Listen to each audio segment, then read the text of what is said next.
Hello mga Hello Kitty sisi dyan, mga Hello Kitty collectors. Ayan, love natin si Hello Kitty. Ipiplex ko po sa inyo ang aking koleksyon na Hello Kitty na baunan. Pero, regalo po to sa akin ng friendship ko sa Japan, si Ate Gladys. Ayan, siya po ang nagbigay sa akin ng Hello Kitty dahil alam niya, nagko-collect ako ng Hello Kitty at love na love ko si Hello Kitty. Ayan. Oh, ayan ang baunan. Kulay pink po siya, pink. Ayan, sa Japan po ito nabili. Yan po ang regalo niya sa akin. So, bali, dalawa po siya. Ayan, buksan ko po itong isa. Ay, ang ganda. Bakit kaya may ganito? Siguro para hindi matapon pag natuwad or something. No. Ayan po siya, oh. Ayan. Tapos may ito. Ayan, si Hello Kitty. Buksan natin. Ay, parehas. May ganito. Para saan kaya talaga to? Ayan, divided, oh.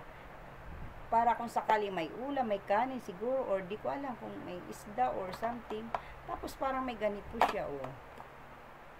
Siguro takip, harang, para hindi siya magkalat or pag natuwad, ganun.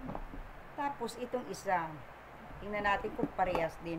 Ay, wala. Wala yung isa. So, ayan. 1, 2, dalawang malaki. Tapos, dalawa rin yung maliit.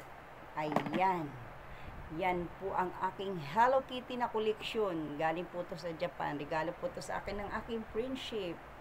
Iniingatan ko po to, hindi ko to masyadong ginagamit or hindi ko pa nagagamit. Ayan. Pero alam ko set ito.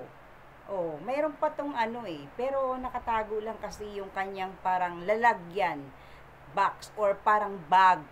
Para siyang ang style niya parang box. Ganon. Para siyang, basta hindi ko siya ma-explain. Hello Kitty siya, pero sige, next time, pakita ko po sa inyo ang ano nito. Ito kasi naka-display na kasi doon sa cabinet ko, sa aking kitchen, cabinet. Kaya, hindi, tinago ko po ang kanyang set na nito, yung lalagyan niya, yung pinaka-bag niya. Ayan po. Yan po ang aking collection. Thank you po.